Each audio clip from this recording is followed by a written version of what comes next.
శుభవాస్తు కార్యక్రమానికి స్వాగతం.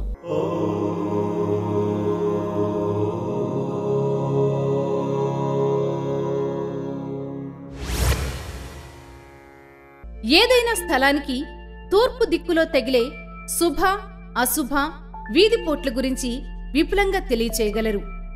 సత్యశ్రీ, హైదరాబాద్. ఏదైనా నిర్మాణానికి కానీ, స్థలానికి కానీ, వ్యాపార సంస్థకు కానీ ప్రక్క నుంచి, వెనుక నుంచి లేదా ముందు భాగం నుంచి వీధి వచ్చి ఆగిపోయినట్లయితే దానిని వీధిపోటు అంటాము. వీధిపోట్లలో మంచి వీధిపోట్లు, చెడు వీధిపోట్లు అని రెండు భాగాలుగా చెప్పచ్చు.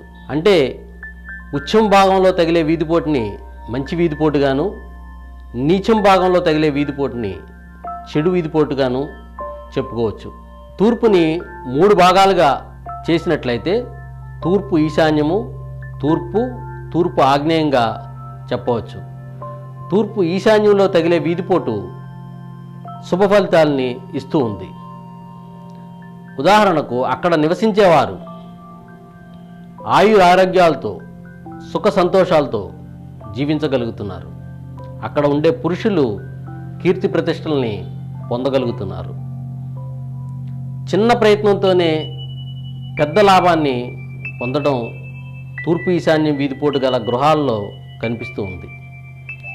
అదే తూర్పు మధ్య భాగంలో తగిలే వీధిపోటు మధ్యమమైన ఫలితాలని ఇస్తుంది. తూర్పు ఆగ్నేయంలో తగిలే వీధిపోటు ఆ ఇంట్లో అగ్ని ప్రమాదాలకి, ముఖ్యంగా ఆ ఇంటి పురుషులు వ్యసనాలకి లోనగడానికి, వారి యొక్క ఆయుష్ తగ్గడానికి, ఇంటా బయట చికాకులకు కారణమవుతుంది. ఇటువంటి ఆస్తుల్ని పరిశీలించినట్లయితే ఒక తరం తర్వాత స్త్రీ ఆస్తిగా ఇది మారుతుంది. అందువల్ల మంచి వీధిపోట్లు మంచి ఫలితాలను ఇస్తున్నాయి, చెడు వీధిపోట్లు చెడు ఫలితాలను ఇస్తున్నాయని గ్రహించాలి.